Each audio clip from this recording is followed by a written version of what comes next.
Good evening to all. हमारे जो आज के स्पीकर है उनका स्वागत। Today we are going to understand more about Maoism or Naxalism, which has got kind of infested in the tribal areas. I thank all of you for being with us,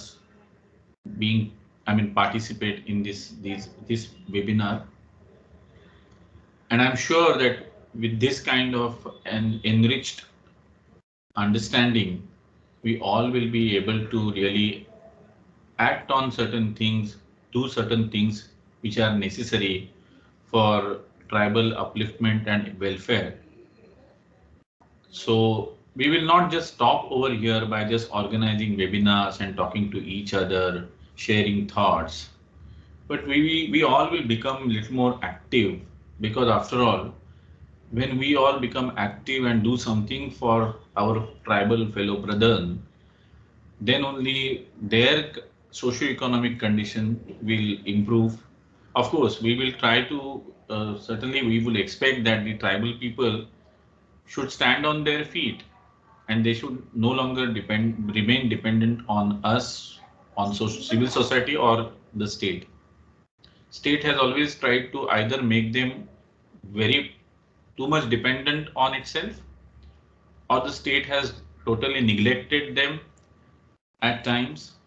And this feeling of neglect has even driven the tribals closer to leftism, extreme left ideology, where they have taken up weapons in their hands. I was really wondering that so many 196 countries are there in the world, and which other country has this kind of insurgency, where a section of its own population thinks of having weapons in its hands. A section of its population is so very indoctrinated that some of them do not even want to respect our national flag. They do not want to respect our our constitution, and they at times even want to establish a separate sovereign state. So this kind of insurgency in tribals is not only dangerous, but it has to be eliminated as early as possible. More than 70 years have passed. So many years, decades have passed that this insurgency is there, and this is certainly dragging us down. Unless and until this insurgency, this kind of Maoism is eliminated totally, and the tribal people, in particularly the Chotanagpur region, are brought in the mainstream properly, um, any dream of India becoming a superpower and India achieving very high levels of economic growth, etc., would not really come true. So it is high time we understand the urgency of eliminating or removing this kind of insurgency. But insurgency, such type of insurgency cannot be really removed just by sending our troops. The military option is certainly not practical or practicable. Many people suggest that अरे वो क्या है, नक्सल इतने हैं, हमारी military तो 13 लाख जवान है, क्यों नहीं हम लोग भेजते और क्यों नहीं ये सबको सीधा करते या एलिमिनेट करते या वेपन्स उनके हाथ से निकाल लेते। ये बात जो है वो इतनी सीधी सादी नहीं है, क्योंकि ये जिन्होंने अपने हाथ में बंदूकें थामी है वो हमारे ही लोग हैं। उनके मन में कुछ गलत चीजें डाल दी गई है और उसकी कुछ वजह भी है कि उनका एक्सप्लॉयटेशन हुआ। तो वो वजह तक जाना, वो वहां तक जाना और ये जो चीजें है वो रिमूव करना, तभी उनके हाथ से बंदूक भी जाएगी और उनके हाथ में शायद हल आएगा या पेन आएगा। तो ये बात हम सब लोगों ने समझ लेनी चाहिए, और ये समझाने के लिए ही आज स्मिता जी है, मिलिंद जी है, जो हमें ये बात और अच्छी तरह से समझाएंगे। तो मेरा सहृदय आभार इन दोनों वक्ताओं से और धन्यवाद। The name of our foundation is STEER. This is an acronym of Tribal Ethos and Economics Research. We informally began our work last year in September with a small group of friends, well-wishers. and recently we got registered as a non-profit. Our vision is to influence state and non-state policies to ensure tribal livelihood and natural resource security for the tribal people.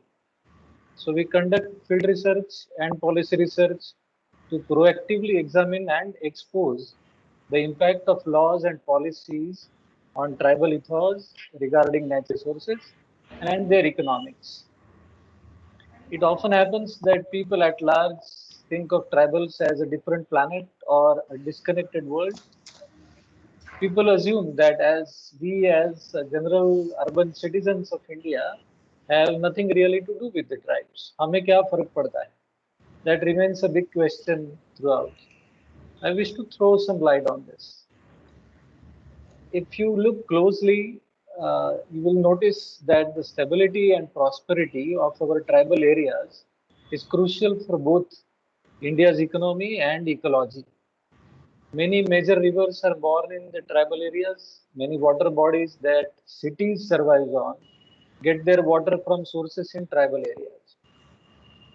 These areas host the best forests, the global biodiversity hotspots. These areas contain mineral wealth, and almost all state borders are marked with such areas.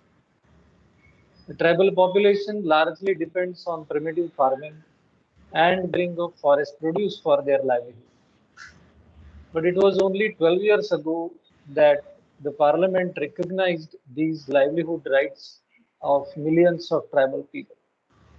There has been an extreme backlog of development in terms of access to resources, connectivity, infrastructure, and livelihood security.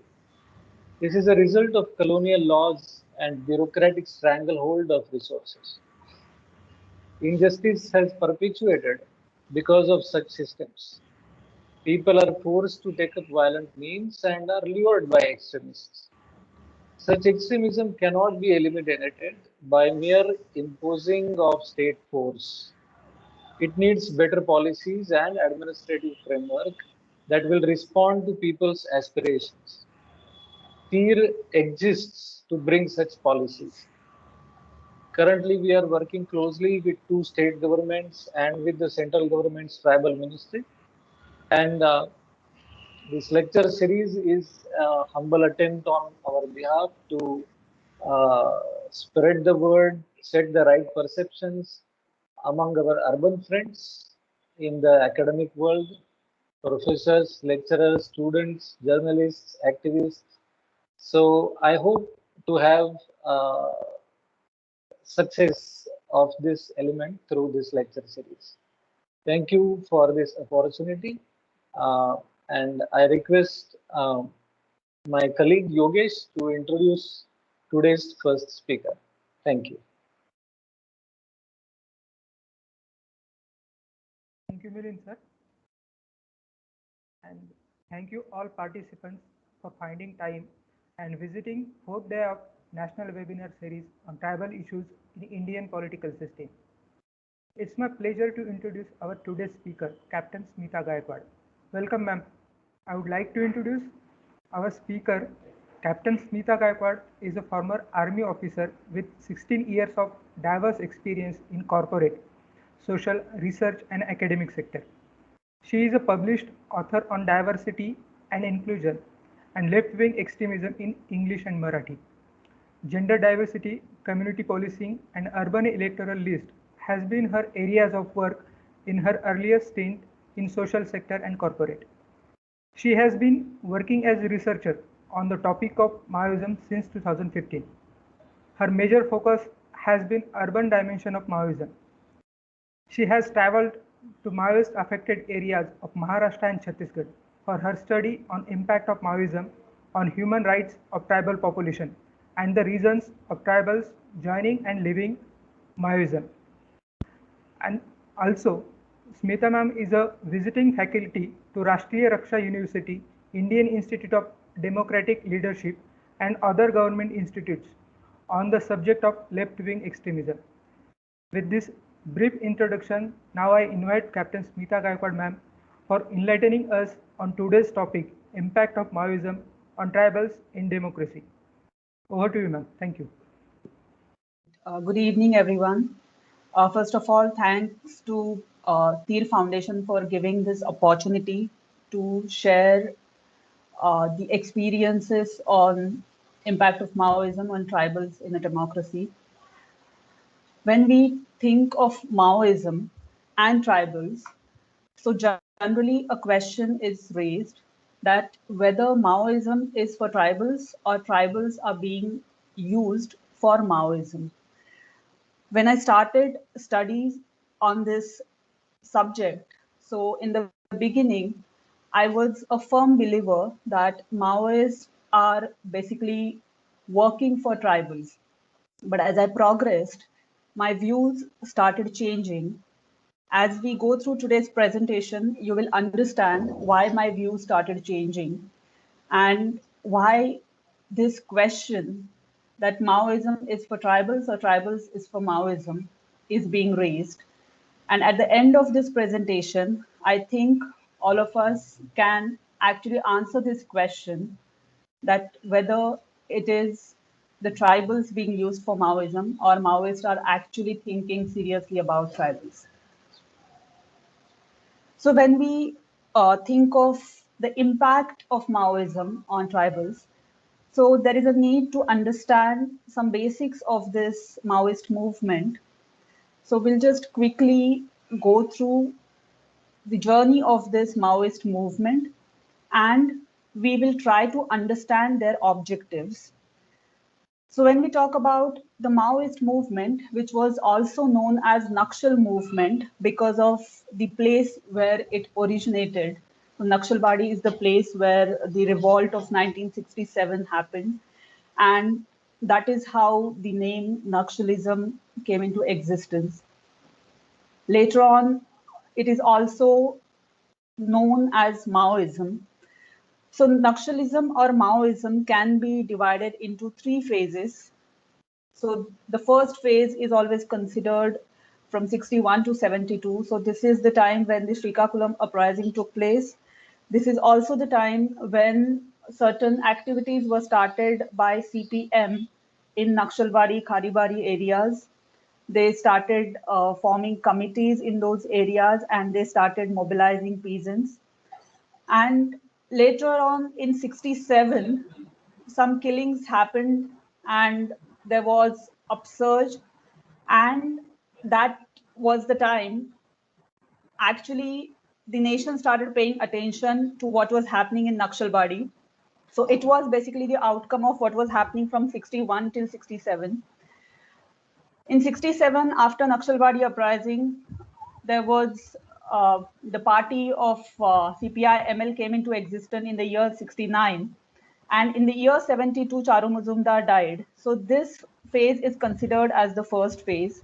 When Charu Mazumdar died, people thought that Naxalism is over. However, in the year 1980, Kondapalli Sitaramaya revived this movement. He started People's War Group. And this People's War Group was different in many ways. The functioning, their approach was different in many ways as compared to Charu Mazumdar's functioning, though the objectives were same. So their approach was basically, they were focusing more on mass mobilization, forming various committees, and they were somehow delaying violence because they believe firmly that first mass mobilization is important and later on they can focus on violence. But that does not mean that they did not believe in violence. So from 80 to 95, it is considered as the second phase. So in the mid 90s, there was a very strong counter and it was a military counter again. So that had a very negative impact on this movement. Then again, people thought that now it is actually there is a ebb or it is going to end or it is already ended. However, they again reorganized in the year 2001. The third phase is considered from 2001 till 2018. Now, the year 2018 is written here by me. I'm considering this as a third phase because the fourth phase of Maoism, according to me, is 2018 onwards, 2018 being the Elgar Parishad case, it is said that it had an impact, a very strong impact on the Maoist movement, and that's why it will be considered as a separate phase. So in this this third phase, the Maoists reorganized themselves. There were mergers, so they tried to consolidate various organizations. They were working in different factions, and they came up with CPI Maoist, and the organization was formed in the year 2004. And that is how the people who are active members of CPI Maoist, which is a banned terrorist organization. So those who are member of CPI Maoist or its front organizations, they are called as Maoist. Now, when we look at these three phases, one important aspect is the major focus, especially in the first two phases, was on the military counter, or police or force was used basically to counter the Naxal or the Maoist movement. However, in the year 2006, there was a sudden shift in the approach of government. Government started talking about and also started acting on the development related dimensions to counter Maoism. That does not mean that there was no development or they were not thinking of development at all earlier. They were thinking of development, but it was not considered as one of the dimensions to counter Maoism as such. Development was completely looked at as a separate activity. It was not considered as an activity or an important dimension to counter the Maoist insurgency. So that was in 2006 onwards, there was a shift and there was a comprehensive approach towards the counter to this movement. There was one status paper on the Naxal problems. It was tabled in Parliament, and that particular paper actually changed the approach of the government. Then why Maoism is considered as greatest internal security threat? Many times this question is raised that if it is because of the socio-economic issues, if it has socio-political dimension, then why is it considered as internal security threat to India? Our former Prime Minister, he said that it is one of the greatest internal security threats, and this statement, it again drew attention of various scholars and researchers towards this menace of Maoism in a different way. So let us first understand why it is considered as a security threat when it has the reasons or why it started. So it has the socio-economic or socio-political dimensions, then why it is a security threat.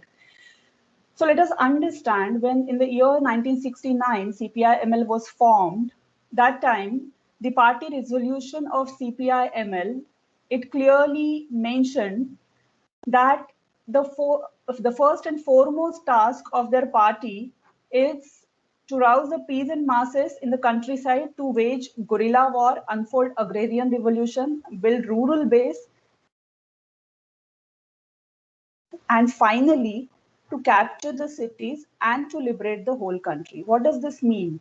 So the objective was they wanted a revolution and they wanted to overthrow democracy. Now this was in 69. Did it change over time? It did not. In fact, this particular objective was strengthened in different ways. How it was done? So if we look at the documents which were drafted in the year 2004, when CPI Maoist was formed after merger of PWG, that is People's War Group, and MCCI, that is Maoist Communist Center, which used to operate in the northern part of India, Jharkhand, Bihar, in those areas, and PWG used to operate in the southern part of India. So these two organizations came together, and few more organizations, they came together and they formed this CPI Maoist, and they drafted 5 important documents in the year 2004. One of the important documents is Strategy and Tactics of Indian Revolution. this particular document, it clearly says that the central task of revolution is seizure of political power through protracted people's war. So basically, they are talking about seizure of political power through war. And the war is going to be a lengthy war. It may go on for 25 years, 50 years, or n number of years. Then they say in the document, to accomplish this central task, the Indian people will have to wipe out the armed forces of the Indian state through war and establish in its place the people's democratic state.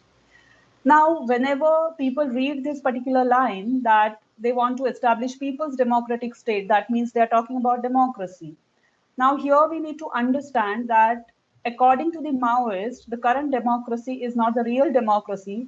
According to them, this the like complete democracy has to be established first, and later on they want to take it towards a communist state. So they say that the very act of establishment of the state machinery of the people by destroying through war the state's army, police, and the bureaucratic machinery is the central task of people's democratic revolution. So this is just a first phase that they want to get they want to get people's democracy, so or new democracy as they call it. So that is the first stage. Then what are the next stages?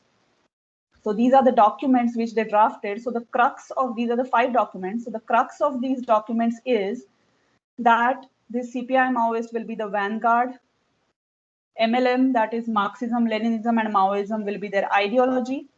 Then they say that immediate aim or program of the Communist Party is to carry on and complete the new democratic revolution. So this current democracy is not the real democracy. They want to get in the new democratic revolution as a part of the world proletarian revolution by overthrowing the semi-colonial, semi-feudal system under neo-colonial form of indirect rule, exploitation, and control, and the 3 targets of our revolution: imperialism, feudalism, comprador, big bourgeois. So the crux is new democratic revolution is first stage. Then what they want to do? Then they want to establish a communist society. Now, how they want to do it? So the new democratic revolution will be carried out and completed through armed agrarian revolutionary war, that is protracted people's war, with area-wise seizure of power remaining as its central task.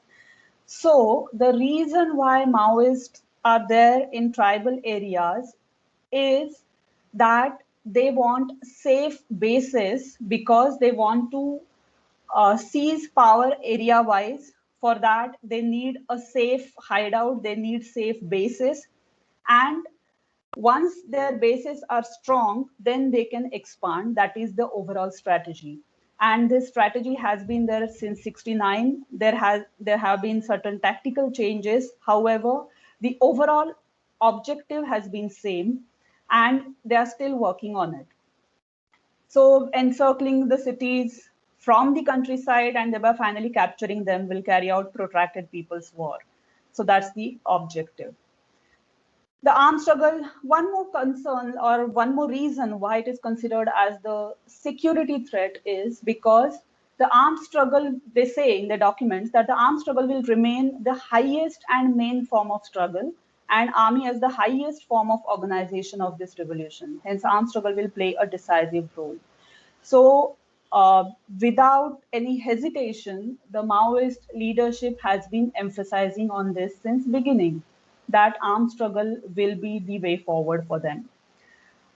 United Front will build the course of advancing armed struggle and for armed struggle. So mass organization and mass struggles are necessary and indispensable, but the purpose is to serve the war. Many times it happens that people say that like they oppose the armed dalams or the armed cadre of Maoist, but they say that what's the harm in the mass organizations? Why mass organizations are being considered as or they are banned under UAPA?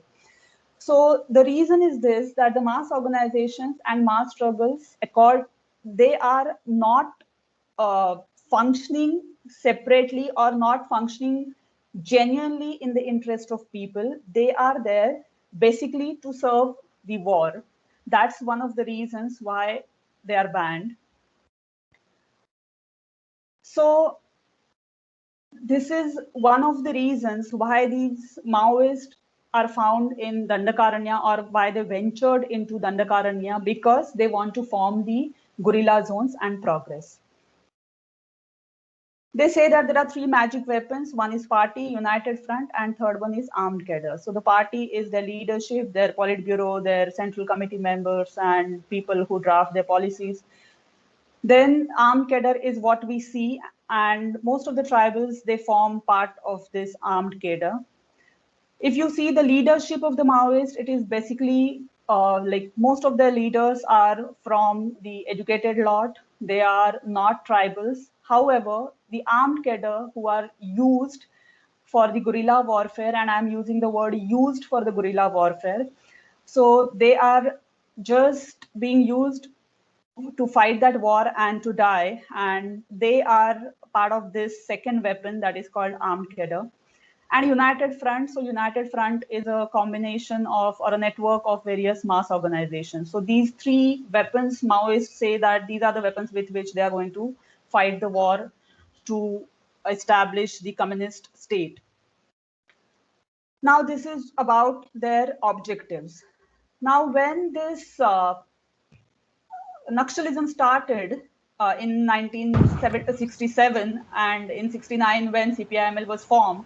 So that time, of course, there were efforts to capture land, and redistribution of land did happen.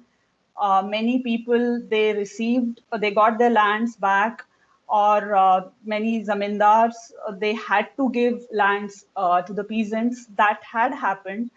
However, if you see as the movement progressed, then there was a shift. The movement it started focusing mainly on the violent activities. So it was in the year 1970. This is a declassified report of CIA. So there was a meeting in Bombay in 1970, and in this meeting, it clearly says that the rural masses would become they want the rural masses to become politicized and made ready for the violent struggle to come. So party workers were urged henceforth to concentrate on gaining control of the village peasant committees rather than wasting time and personnel on the land seizure movement. So the focus started shifting in 67, and till 69, it was already shifted. Like Charu Mazumdar started saying that violence is more important. He wanted the revolution to happen in the 70s itself. So he got desperate. And of course, like CPI, CPM also criticized him for his approach. So what we need to understand here is that though this movement started with an objective of ensuring that people get their lands back. However, as they progressed, there was a desperation for this revolution, and violent struggle and capturing of power was given more importance as compared to redistribution of land or giving justice to people. The same things are happening even today. So let us understand how Maoism is affecting today the common human being, the common tribals there. We tried to understand, there was one project we were working on that we wanted to know that why people join Maoism and why they leave. Because many times we hear that people join Maoist movement because because of the governance related issues, because of the development related issues. So with that thought process, we went to interview some surrender Maoists. So around approximately some 50 Maoists from Maharashtra and similar number of Maoists from Chhattisgarh we interviewed. And what we understood is, like firstly, when we started asking them why they joined, so the kind of reasons or the kind of answers they started giving, it was really hard to believe. So people were saying that first, like some of them said that they had that attraction towards the uniform. The Maoists used to come to their villages, and when they used to enter our villages, the people, the local tribals, the villagers used to salute them. So they had respect. So we felt that we were awed by the respect they were getting, and that is one of the reasons why they joined. Then some people said that the Maoists used to come to their villages, they used to perform various street plays, they used to dance, they used to sing. And because of that, they got attracted. So they joined those Natya Mandali. They call it Natya Mandali. So they joined those Natya Mandali, and that is how they became part of the Maoist movement. There were people saying that the troops, the Maoist Natya Mandali who used to come to their villages, they used to perform cultural programs. And after one person was telling that after the cultural program, the Maoist requested him that please help us shift our luggage or whatever material they had, please shift it across the river. So that fellow went with them. And then the Maoist said that now you have come here with us and police must have seen you. If you go back, the police will arrest you. So it is better you come with us instead of going to jail. So that is how he went with them. There were a few women also. So some of them said that the family members were forcing them to get married and they did not want to get married. So they joined the movement. Then there was one lady, she said that in her family, there was a tradition of not wearing blouse. So she wanted to wear it and her mother was not allowing her to do that. And she felt that if she joins Maoism, then she can wear the full uniform. And for that reason, she joined there. So these kind of reasons people were giving. Firstly, we were surprised that is it really true?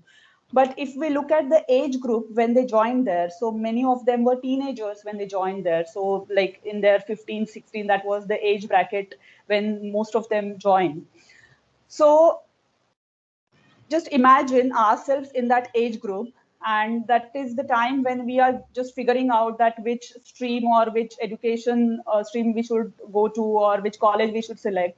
And that was the time when these people took the decision of joining the movement. So they were influenced by various reasons. There was one person from Gadchiroli, so he had a very different story. His father was killed by the villagers and he went to the police station to register a complaint. The police was not taking his FIR, and he and his brother both were trying to launch FIR. The police was not ready to take it. Then, because his brother was insisting, so the villagers started threatening his brother and said that they would kill him also if he goes to police. As a result, this person was very disturbed, and he was a very smart guy. He was just 24, 25 years. He worked for the Maoist hardly for 2 years, and then he surrendered. So somebody told him that if the police is not registering FIR, you just go to you go to Anna. They call them Anna or Dada. So the Maoists are addressed as Anna or Dada. So he said, like, you go to them and they will help you. So that is how he joined. He went to Maoist. The Maoist said that we will make sure that he just said you need to tell the police or the villagers that they should not trouble my brother because they are troubling my brother also now, and I'm worried if they kill my brother. That is how he went to them. They asked him to join the Dalam. He joined that Dalam. He started working for them. He was part of various operations, very important operations. He was a good shooter. And in those 2 years, he said that he realized that he was insisting that at least once the Maoists should threaten those villagers, but they were not threatening them. And that is something, then he started feeling that I came for this reason and my objective is not being fulfilled. And that's the reason he decided to come back and he left the movement and he surrendered just after he worked for them just for 2 years. So this was just one story where I found that there was genuine governance related issue he faced. But rest of them, of course, it does not mean that there were no governance related issues or everything was good. That is not what I mean to say here. But what I want to highlight here is that many times the youngster, they get attracted or they get influenced because they do not know what they are doing. And that is the case in many Maoists who join the Dalams of many of these youngsters who join the Dalams. Another thing is how this Maoism is affecting various rights of local tribals. So let us go one by one. If we just look at the number of people killed, in last 21 years, so this is the these are the statistics of 21 years, so from 2000 to 2021. So here 10,851 is what they say. These are just the numbers which are on record. We do not know how many are off record. And before 2000 or even before 90s, there were killings. However, rarely people used to report. There were different reasons. First one was there was no faith in the system. There was no faith in police.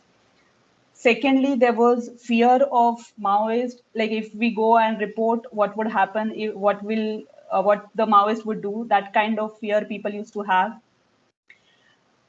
Secondly, many of these deaths or accidentally also deaths happen there because the Maoists, they lay IEDs, the improvised explosive devices.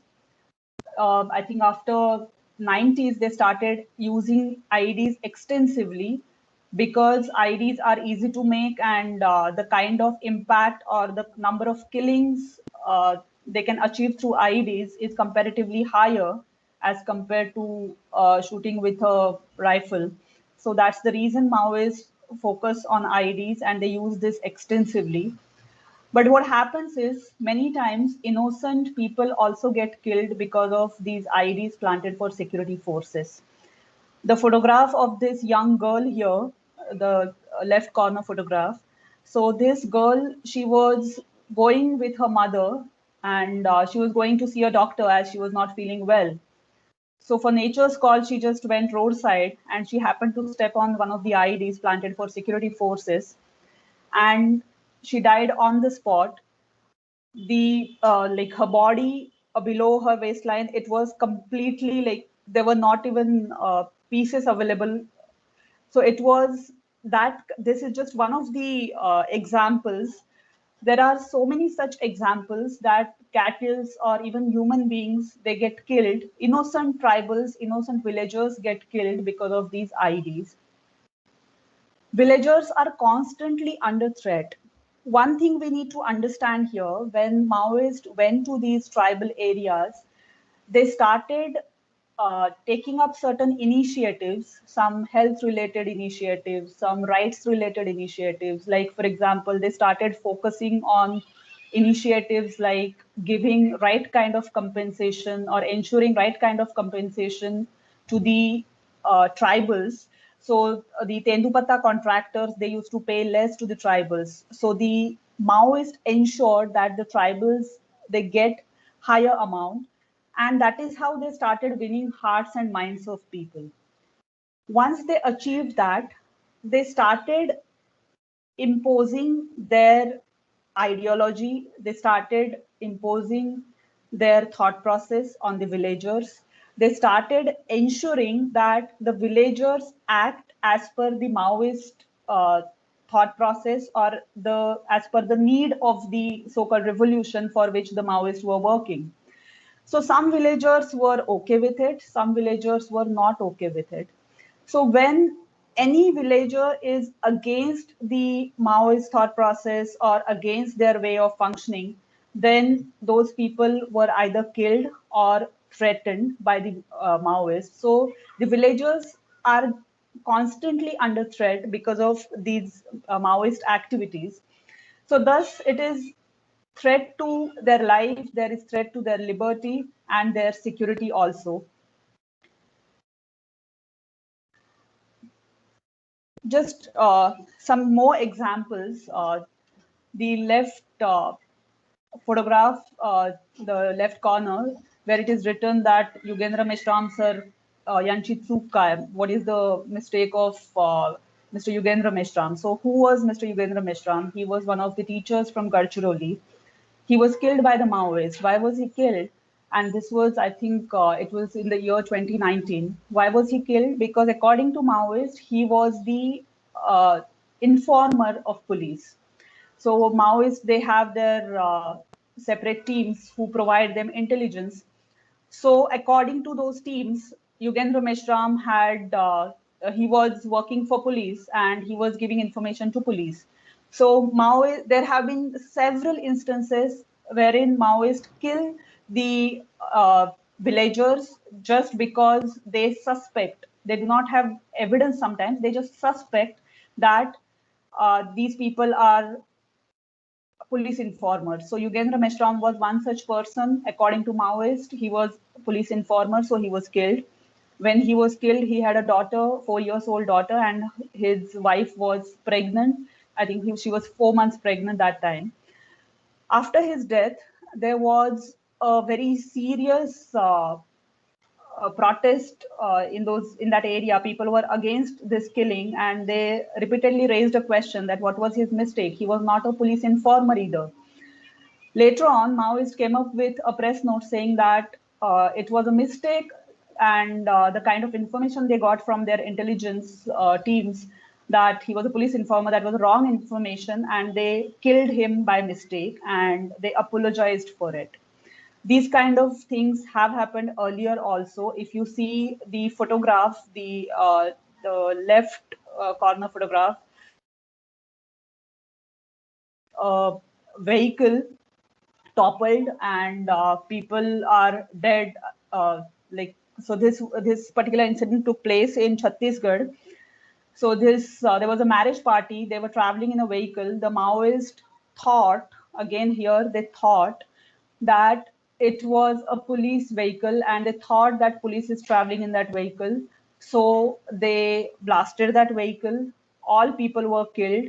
Later on, they came to know that there was marriage party from a village. They were traveling to another village, and all the people got killed. So again, there was a very serious protest, or there was people were really unhappy, and they expressed it also. So again, Maoists apologized for it. They said that we thought it was a police vehicle, and so we blasted it. There have been such instances that people were killed for being police informers.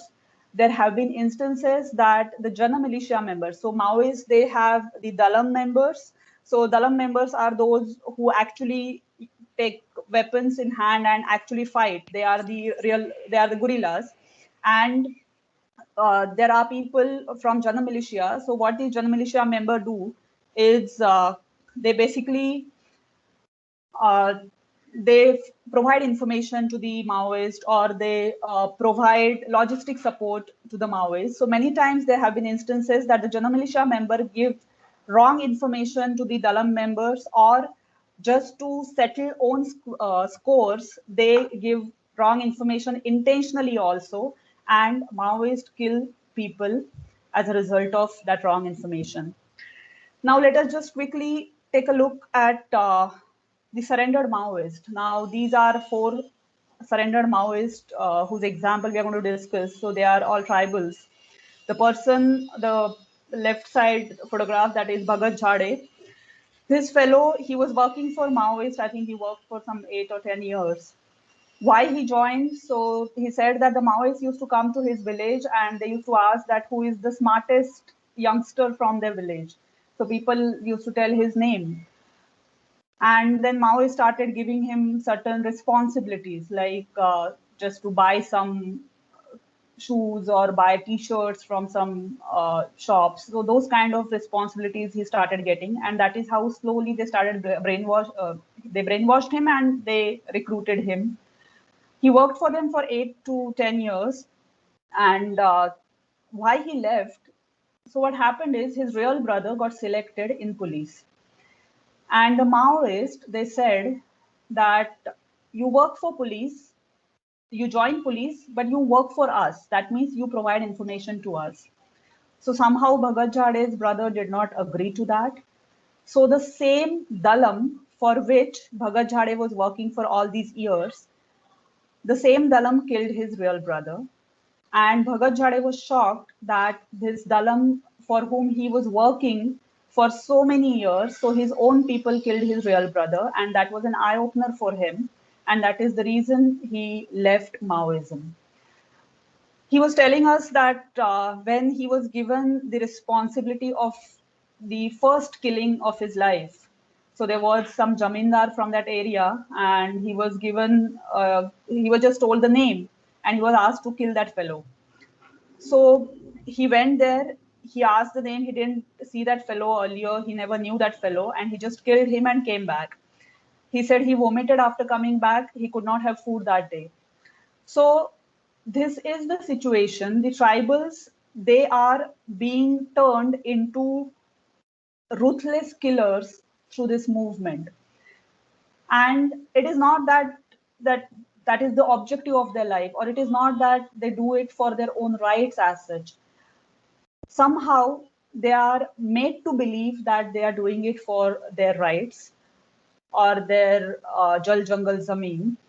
However, over a period of time, they realize that this is not what the movement is for, and that is how they end up surrendering. The second photograph, the center one, that is the photograph of Hare Ram. He worked for the Maoists for 14 years. Why he joined, he has a very interesting story. There was this Anuradha Gandhi, you must have heard this name. She was wife of Kobad Gandhi. Kobad Gandhi is out on bail currently. You might have read his interviews in various magazines recently. He came up with a book. So his wife, that is Anuradha Gandhi, she died in the year 2008. She was the central committee member of Maoist. So Hare Ram told, and Hare Ram is his Dalam name, that is not his real name. So when these tribals, they join Dalam, their names are changed. So Hare Ram said that Anuradha Gandhi used to visit his house, and that is how he happened to, she was the one who convinced him to join. And he joined because he believed that Maoists are going to do something good as far as the development and governance is concerned of that area. And that's the reason he joined. He was mainly into recruiting people for the Maoist Dalams or for the Maoist movement. And he was very proudly telling me that he recruited almost more than 300 people, and how the tribals used to trust him, how the villagers used to give him inputs. So he was telling that as the police party used to leave the police station for ambush or for any kind of operation, he used to get the inputs immediately. So that kind of network the Maoists enjoyed, and they still enjoy. That is one of the challenges for this movement. So why when this Hare Ram was working for them, so he said he recruited more than 300 people, and this Hare Ram has 2 brothers and 3 sisters. So I asked him that how many of his siblings he recruited. So he said none of them. So I was surprised. I asked him why. So he said that मेरी जिंदगी खराब हो गई थी, मैं उनकी जिंदगी खराब नहीं करना चाहता था. So on the one side, very proudly, he was telling me that he recruited 300 people. On the other side, he was telling me that he did not want to spoil lives of his siblings. Later on, he left the movement after 14 years because he realized that the movement is not doing anything good for the local people there, as he was told in the beginning. He was forced to undergo vasectomy, as most of the men are made to do there. Then another example is of this lady. Her name is Basanti. Basanti is her Dalam name. Her real name is Sukmati Potami. So this Basanti was like, she worked for the Maoist. Why she went there? Because she used to like that those cultural programs the Maoists used to perform when they used to visit her village.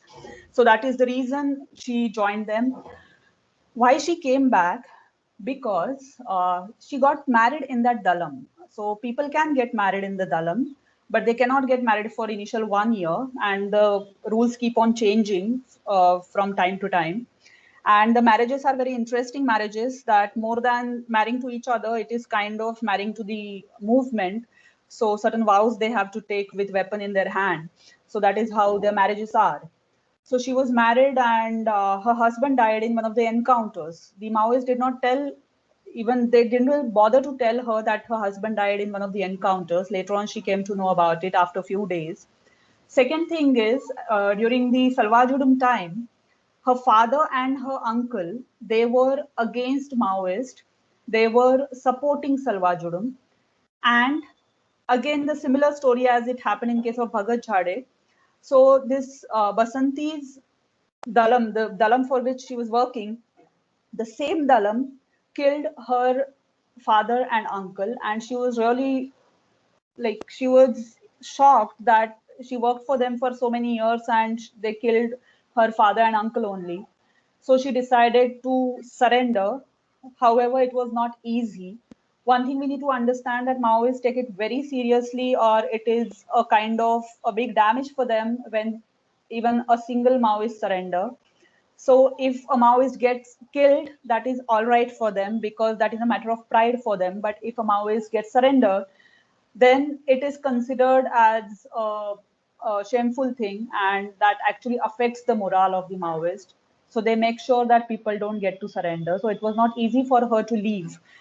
Somehow, one fine day, she managed. She gathered the courage and she ran away. She requested the police not to declare that she has surrendered because her mother was alone in the village and she was worried that the Maoist may trouble her. Later on, after 4 years, she was made. It was declared that she surrendered, and now she is in the surrender Maoist camps in Chhattisgarh. This fellow Pahar Singh, he was very closely working with the Central Committee member, that is Milind Teltumde, who is real brother of Anand Teltumde. So Anand Teltumde, the name you must have heard, that he's one of the accused in the Elgar Parishad case. So his real brother Milind Teltumde is the CC member and he operates in those jungle areas.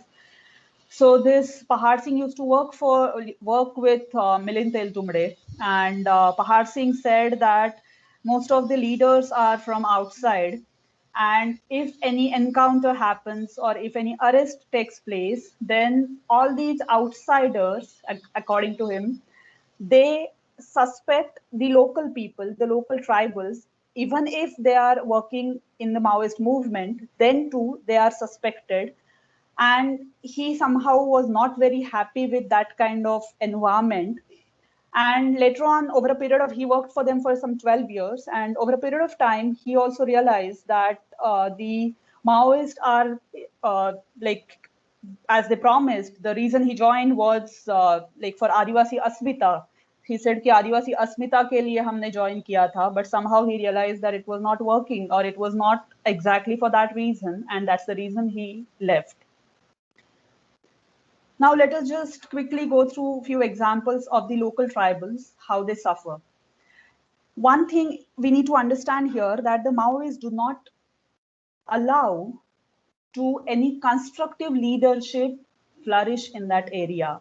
So if even a single person they find who is trying to do some constructive development or trying to get some government schemes or any kind of development work, which is not in their interest, they make sure that they kill those people. So this Patru Durge from Damarancha, who tried to get lift irrigation in his village, he was killed. This fellow is Dirdu Joga from Chhattisgarh. His father was killed because his brother just tried to join the, according to them, he tried to join police. This lady, Janki, she was thrashed by the Maoists just because she gave water to the security forces. So these are certain examples. Then this is wife of Shamnath Baghel. Her name is Vimla Baghel. So Shamnath Baghel was killed because one of the villages in Sukma, that is Nama and Kunakulam, these villages decided not to support the Maoist. And because of that, because Shamnath Baghel took leadership, he took initiative in that, and they started patrolling. The men from that village started patrolling, and that is how like Shamnath Baghel was killed because he kind of mobilized people and he united people against the Maoist. This is one more example. This is a Sarpanch who is from one of the villages from Sukma, and currently he stays in the Dornapal rehabilitation camp. So at the time of Salvajudum, certain Salvajudum camps were raised by the government. So few people who were evacuated from the villages, they were made to stay in these camps, and they were promised that once this Salvajudum is over, they can go back. However, those promises were never fulfilled, and these people are staying there even today. So the story of this man is like he cannot go back to his village because he took a stand against Maoist. So his mother comes to the market in Sukma or in Dornapal area where he's staying currently, but he cannot even speak to her because he has this fear that she may get killed just because he spoke to her. So Maoists may suspect that she is also supporting the anti-Maoist people. So these kind of thousands of stories are there in that area. Just to conclude, I'll just show you a few photographs that how certain anti-development things are happening in those areas. So whenever road constructions or any kind of development work is initiated, then the Maoists make sure that either the constructed roads are damaged or the contractors are threatened. Sometimes they also, these development projects, the Maoists also try to get percentage through the contractors, and that is one way of raising money for them. They call it Nakshal tax. So these are various ways how Maoists raise money. These are examples that they do not allow road construction, and they say that the road constructions or any kind of, they just want to make sure that there is no communication. The locals should not get connected to the outside world.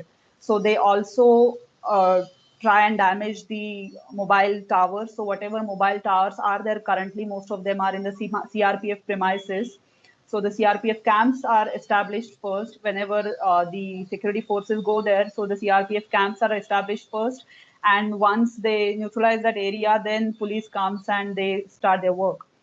So the Maoists say that the roads are only for police and only for the rich people. So they do not allow the roads to, the road construction to happen.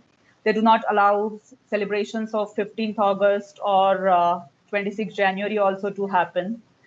So at the end, there are like violations in terms of like human rights are getting violated by the Maoists. There are issues such as the local tribals are getting sandwiched between the forces, the security forces, and Maoist. At the end, what the people of Bastar want, they basically want peace.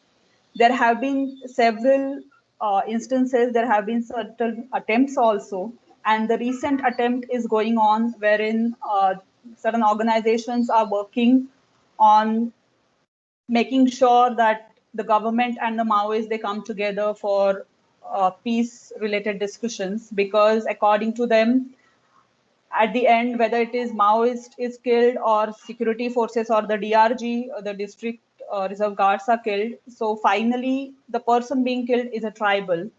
And these people have, their two generations have suffered this kind of violence. And somehow they are done with it now and they want to get rid of it at the earliest. So there are initiatives or there are efforts to start these kind of peace talks. So let's hope that these peace talks succeed. So that is all from my side, as time is running short. So I'll stop here.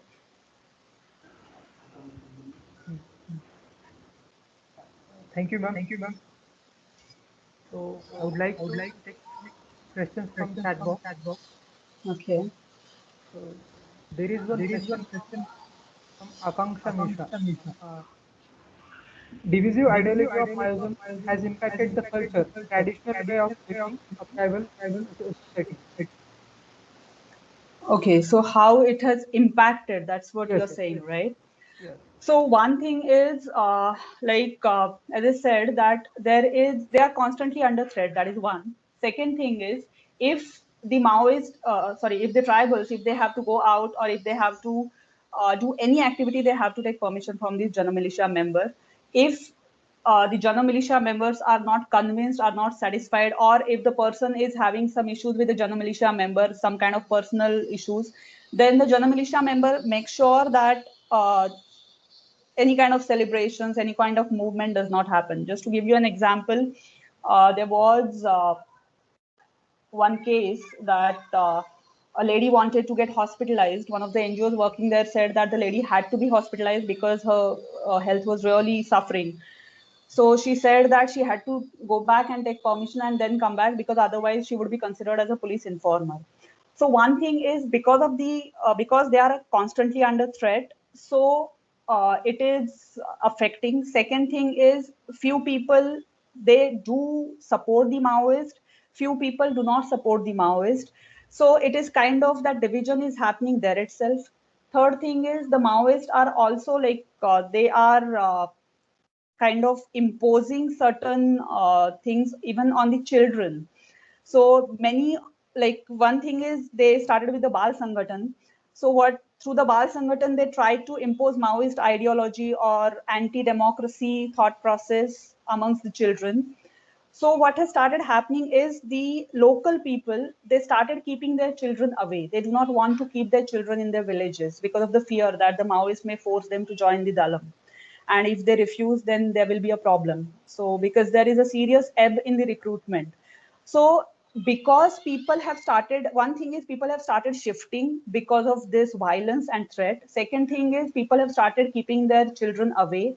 So these kind of things are affecting the life or the way the tribals have been living in that area. So I think that is how this it is kind of dividing in different ways, just because of the shifting, and also because of the people supporting Maoist and not supporting Maoist. I hope I answered your question. Yes yes समय के कमी कारण तो अब मैं एक ही सवाल लूंगा। अखिल बड़वाई का है, what are your thoughts on Rahul Pandit's book Hello Buster, which highlighted the atrocities faced by government machinery?